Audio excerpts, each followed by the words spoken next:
Hello students, good morning. ચાલો આજે આપણે જોવાના છે નવું ચેપ્ટર ઇન્ટ્રોડક્શન ટુ મેનેજમેન્ટ. બરાબર, તો આ ચેપ્ટરની અંદર આપણે મેનેજમેન્ટનું ઇન્ટ્રોડક્શન, એની ડેફિનેશન, નેચર, એનો સ્કોપ, મેનેજમેન્ટ અને એડમિનિસ્ટ્રેશનનું ડિફરન્શિએટ જોવાના છે. મેનેજમેન્ટમાં જે સ્કિલ્સનો યુઝ થાય છે એ જોવાના છે, એના ટાઈપ્સ જોવાના છે. પછી roles of managers, management principles, scientific principles, administrative principles, Maslow's hierarchy of need theory, આટલી વસ્તુ જોવાના છે. બરાબર, definition, nature, okay, level of management જોવાના છે, ટાઈપ્સ જોવાના છે, managerial role, managerial skills, okay, પછી મેનેજમેન્ટ પ્રિન્સિપલ, એટલી વસ્તુ આપણે જોવાના છે. અને ધ કન્સેપ્ટ ઓફ એફિશિયન્સી અને ઇફેક્ટિવનેસ, આટલા ટોપિક જે છે એ આ ચેપ્ટરની અંદર જોવાના છે. તો આપણે ચાલુ કરીએ સૌથી પહેલાં introduction. The concept of management has become essential in the modern world crowded with uneven growth of population. હવે આ જે મેનેજમેન્ટ છે, બરાબર, એ મેનેજમેન્ટ જે છે બહુ ઇમ્પોર્ટન્ટ રોલ જે છે એ પ્લે કરે છે. ઓકે, કેમ કે પોપ્યુલેશનની દ્રષ્ટિએ જોવા જઈએ ને તો બહુ અનઇવનનેસ જે છે એ આખા વર્લ્ડની જેટલી બી કન્ટ્રી છે ને એમાં બધી જ જગ્યાએ બહુ અનઇવનનેસ આપણને જોવા મળે છે. બરાબર, આપણને ખબર છે કે ચાઇના પોપ્યુલેશનની દ્રષ્ટિએ નંબર 1 છે. બરાબર છે. સેકન્ડ નંબરે આપણે આવીએ છીએ ઇન્ડિયા. બરાબર છે. તો એવી રીતે કેટલાક એવા દેશ છે કે જ્યાં બહુ ઓછી વસ્તી છે. બરાબર છે. એ લોકોને મતલબ કામ કરવા માટે જે હ્યુમન રિસોર્સિસની જરૂર પડે ને એ માણસો બી ઓછા પડે છે. તો એ લોકો જે બીજી કન્ટ્રીના લોકો છે, બરાબર, એ લોકોને આવવા માટે લોકો પ્રમોટ કરે છે. બરાબર છે. તો આવી રીતે જે અનઇવનનેસ ગ્રોથ છે પોપ્યુલેશનનો, બરાબર છે, એમાં આ મેનેજમેન્ટનો કન્સેપ્ટ જે છે એ બહુ જ ઇમ્પોર્ટન્ટ રોલ પ્લે કરતો હોય છે. બરાબર છે. ચાલો, it has become crucial for several reasons. એ કેમ ઇમ્પોર્ટન્ટ બની જાય છે, ખાસ કરીને પોપ્યુલેટેડ કન્ટ્રીઝની અંદર? તો economic resources are scarce. Economic resources જે છે એની અહીંયા અછત હોય છે. They have alternative uses. એના અલ્ટરનેટિવ યુઝીસ આપણે શોધવા પડે છે. Human resources are unpredictable in behaviour. બરાબર, હ્યુમન રિસોર્સિસ છે એનો આપણે જેટલો યુઝ કરવો હોય, જ્યાં યુઝ કરવો હોય ને, બરાબર છે, ની ધારેલી જગ્યાએ પણ આપણે એનો યુઝ કરી શકીએ છીએ. They enjoy unrated mental capability. બરાબર છે. તો આ રીતે એના અલગ અલગ જે રીઝન્સ છે એના લીધે મેનેજમેન્ટ જે છે એનો અહીંયા આપણે યુઝ કરીએ છીએ. So it has necessitated the smart use of resources backed up by strategic manipulations of resources. This process is described as management. બરાબર છે. તો એક પ્લાનિંગની સાથે આપણે આખી સિસ્ટમની અંદર એક સ્ટ્રેટેજીની સાથે આપણે આપણા રિસોર્સિસ છે એનો યુઝ આપણે કરવો પડે છે. ઓકે, તો એટલા માટે મેનેજમેન્ટની જરૂર આપણને પડે છે. એને કહીશું આપણે મેનેજમેન્ટ. બરાબર છે. તો મેનેજમેન્ટની ડેફિનેશન શું છે અહીંયા? તો મેનેજમેન્ટ મીન્સ મેનેજમેન્ટ, ટેક્ટફુલી, કોઈ વસ્તુને ટેક્ટફુલી મેનેજ કરવું એટલે મેનેજમેન્ટ. તો મેની પાર્કર ફોલેટ, એમના મતે મેનેજમેન્ટ શું છે? તો management means the art of getting things through others. તો મેનેજમેન્ટ એટલે શું? કે કોઈ બી વસ્તુ છે એ બીજા પાસે આપણે મતલબ કામ કરાવીને આપણે એ વસ્તુ જે છે, આપણા જે ગોલ્સ છે એને આપણે અચીવ કરી શકીએ. Harold Koontz define management as under. Management is the art of getting things done through and with the people in formal organization group. તો એક ફોર્મલ વેની અંદર, એક સિસ્ટમની અંદર રહીને જે હ્યુમન રિસોર્સિસ છે એનો યુઝ કરીને એ લોકોના થકી આપણે મેનેજમેન્ટ જે છે એ આપણે આખું બેસાડી શકીએ. બરાબર છે. એનાથી આપણે કામ કરાવી શકીએ એક સિસ્ટમની અંદર. એને આપણે કહીશું management. George R Terry defined as under. તો management is a process consisting of planning, organizing, actuating and controlling. તો મેનેજમેન્ટ એક આખી પ્રોસેસ છે જેની અંદર પ્લાનિંગ કરવાનું હોય છે, પ્લાનિંગને ઓર્ગેનાઇઝિંગ કરવાનું હોય છે. બરાબર, પછી એને જે એકચ્યુઅલ વેમાં છે એના પર એક્શન લેવાનું હોય છે અને એના પર કંટ્રોલ કરવાનું છે. બરાબર, તો આ જ છે મેનેજમેન્ટના 4 પાર્ટ. બરાબર, જે આપણે આવતા ચેપ્ટરની અંદર કરવાના છે. હવે આપણે નેક્સ્ટ જોઈએ મેનેજમેન્ટના જે નેચર છે. તો nature or characteristic of management. તો management is rational, deliberate and objective oriented activity perform by the human resources. તો મેનેજમેન્ટ જે છે એ કેવી છે? રેશનલ છે એક તો, બરાબર છે. એક જ જગ્યા પર રહીને આપણે એ અલગ અલગ વેમાં આપણે એને મેનેજ કરી શકીએ છીએ. ડેલિબરેટ છે, બરાબર, એક ચોક્કસ વેની અંદર આપણે જવું પડે છે. ઓબ્જેક્ટિવ છે અને કેવું છે કે ગોલ્સ ઓરિએન્ટેડ હોય અહીંયા. ઓકે, એવી એ એક્ટિવિટી છે. Management is a continuous, pervasive and universal activity. ચાલો, તો મેનેજમેન્ટ છે એક કન્ટિન્યુઅસ પ્રોસેસ છે, બરાબર છે. પરવેઝિવ એટલે કેવી? વ્યાપક, બહુ મોટા પ્રમાણમાં ચાલતું હોય ને, બહુ મતલબ એનું એક્સપાન્શન બહુ મોટું હોય ને એવું.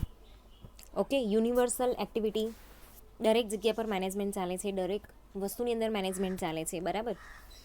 એવું નથી કે ખાલી પ્રોફેશનલ લાઈફમાં, ઇવન આપણી ફેમિલીમાં બી મેનેજમેન્ટ ચાલતું જ હોય છે. ઇટ બીકમ્સ ઇનએવિટેબલ, સ્પેલિંગ ખોટી છે, inevitable in every group efforts conducted by rational people, બરાબર છે. તો અહીંયા એવરી એજ ગ્રુપની અંદર મતલબ જે લોકો મેચ્યોર છે એવા, બરાબર, ફોર્મલ ઇનફોર્મલ બધા જ ગ્રુપની અંદર આજે છે મેનેજમેન્ટ ચાલતું જ હોય છે, બરાબર છે. Management is a process consisting of several mental and perceptual exercise. તો જે મેનેજમેન્ટની પ્રોસેસ છે એની અંદર કેવું છે કે એ મેન્ટલ એક્સરસાઇઝ બી છે અને પરપેક્ચ્યુઅલ એક્સરસાઇઝ બી છે, બરાબર છે. મેન્ટલી બી આપણે વિચારવાનું છે, બરાબર છે, અને કન્ટિન્યુઅસ ચાલતી એક પ્રોસેસ છે, બરાબર. They are described as planning, organizing, leading, motivating and controlling, બરાબર છે. તો એની અંદર આટલી વસ્તુઓ આવે છે કે પ્લાનિંગ કરવાનું હોય, ઓર્ગેનાઇઝિંગ કરવાનું હોય, બરાબર છે, લીડિંગ અને મોટિવેટિંગ કરવાનું હોય અને કંટ્રોલિંગ કરવાનું હોય છે. એના પછી છે management is a human activity. Management જે છે એક હ્યુમન એક્ટિવિટી છે. They are different than the non human resources. જો મેનેજમેન્ટ છે ને એ કોઈ રોબોટ નહીં કરી શકે, એ કોઈ મશીનરી નહીં કરી શકે, બરાબર. હા, આપણે એ વસ્તુને ગોઠવીને મેનેજમેન્ટ કરવાનું છે તો એ મેનેજ કરી શકે, બરાબર. એ પણ આપણે જ કરવાનું છે કે હ્યુમન એક્ટિવિટી છે, બરાબર છે. જેટલા બી નોન હ્યુમન રિસોર્સિસ છે એના કરતાં આ વસ્તુ જે છે બહુ અલગ છે, એ કોઈ દિવસ એ લોકો નહીં કરી શકે. મશીન છે, મટીરિયલ્સ છે, મની છે, બરાબર છે, એ બધું નહીં કરી શકે. એ લોકો કેવું છે કે એ લોકોની એક ફિક્સ કેપેસિટી છે, બરાબર છે. એ લોકોનું એક ફિક્સ કામ છે, એ જ એ લોકો કરી શકે. પણ આ બધી વસ્તુને મેનેજ કરવાનું કામ કોનું છે? હ્યુમનનું. એટલે મેનેજમેન્ટ જે છે ને એ ખાલી એક હ્યુમન જ કરી શકે છે. ઓકે, એટલા માટે એ છે management human activity. Management is dynamic. Dynamic એટલે સૌથી અલગ. because it strives to synthesize various ever-changing variables in an unified and coordinated manner. હવે મેનેજમેન્ટ છે ને એક સિસ્ટમમાં કામ કરતું એક વસ્તુ છે. સ્ટેપ બાય સ્ટેપ બધું વસ્તુ અહીંયા ગોઠવાયેલી હોય છે, બધી વસ્તુ એવી રીતે કામ લાગતી હોય છે, બરાબર છે. તો અહીંયા સિન્થેટાઇઝ એટલે કેવું? કપડાને તમે જોજો કેવું એકબીજાની સાથે વોવન થયેલું હોય, બરાબર, દોરા. એવી જ રીતે જે મેનેજમેન્ટ છે ને એની પણ એક ચેઇન એકબીજાની સાથે ગૂંથાયેલી હોય છે, બરાબર. અહીંયા બહુ બધા એવા વેરિયેબલ્સ હોય છે કે જે સમય જતાં ચેન્જ થાય છે, પરિસ્થિતિ પ્રમાણે ચેન્જ થાય છે. એની સાથે આપણે બંધ બેસતા અહીંયા ચોસ્થા જે છે એ બેસાડવાના છે, બરાબર. એ ચોકઠા બેસાડીને એની સાથે કોઓર્ડિનેશન કરવાનું છે, એની સાથે એડજસ્ટમેન્ટ કરવાનું છે, અને એ એડજસ્ટમેન્ટ થાય, બરાબર છે. બધી વસ્તુ સારી રીતે ચાલે, એક સીધી દિશામાં ચાલે, બરાબર છે, સહી દિશામાં ચાલે, બરાબર. તો એને આપણે કહીએ management. Okay, management is a critical element in the economic growth of any society or country. જે મેનેજમેન્ટ છે ને, બરાબર, એક ક્રિટિકલ એલિમેન્ટ છે ઇકોનોમિક ગ્રોથની અંદર. એ બહુ ઇમ્પોર્ટન્ટ રોલ જે છે એ પ્લે કરે છે, બરાબર છે. એ ભલે પછી એક આખી કન્ટ્રીનું હોય કે પછી એક ફેમિલીનું હોય, બરાબર છે. તો an eminent economist Colin Clark observe that there are no underdeveloped countries but they are under managed country. બરાબર છે. અંડર ડેવલપ કન્ટ્રી કોઈ નથી, પણ એ બધી કેવી છે? અંડર મેનેજ કન્ટ્રી છે.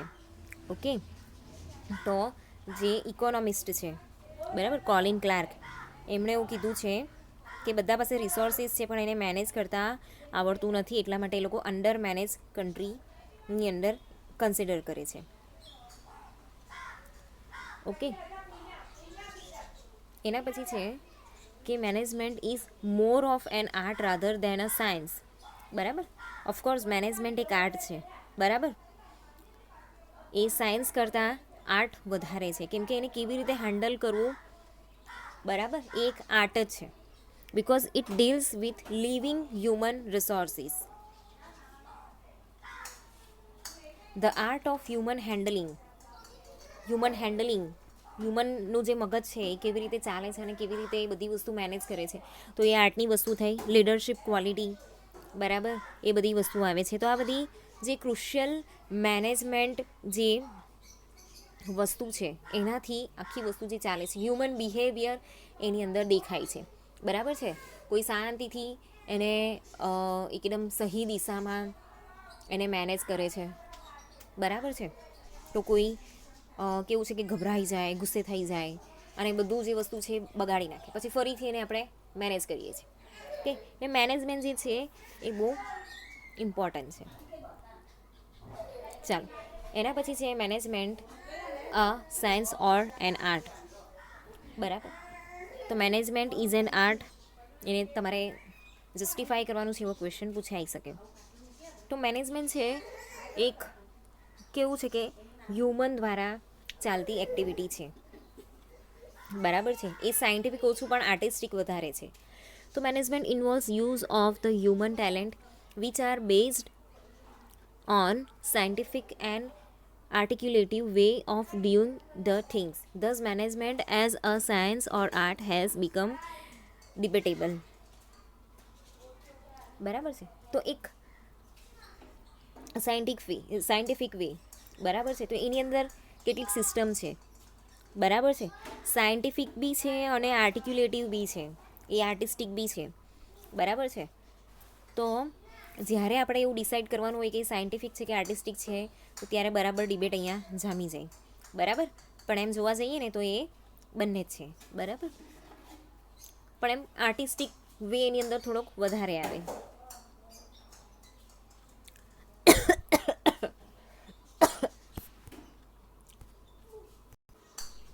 ચાલો, તો મેનેજમેન્ટ એઝ એન આર્ટ.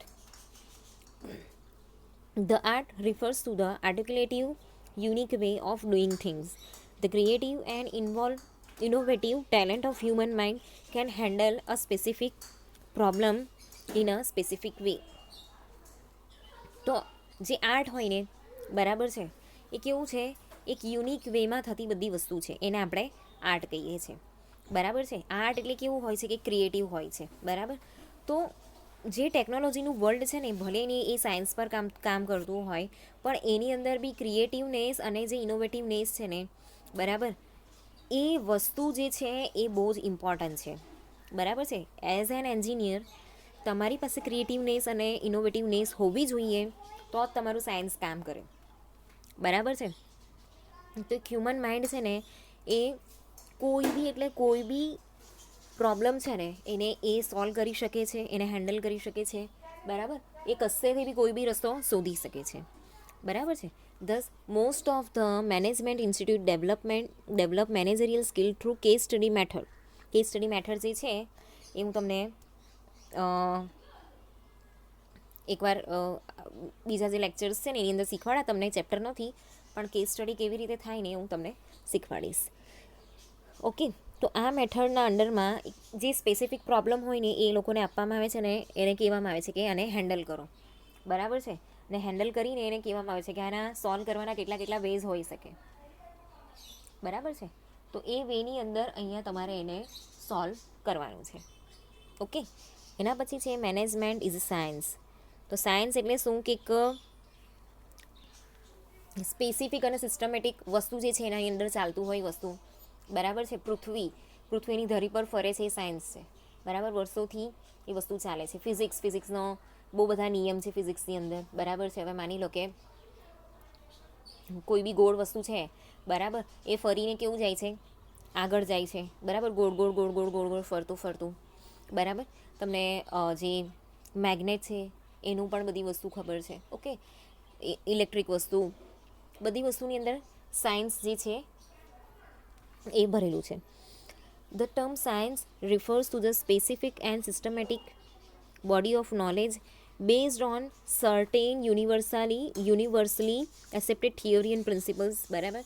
એની અંદર જે યુનિવર્સલી એક્સેપ્ટેડ થિયરીઝ અને પ્રિન્સિપલની ઉપર એ કામ કરે છે, બરાબર. લોજિકલ પાવરની ઉપર એ કામ કરે છે.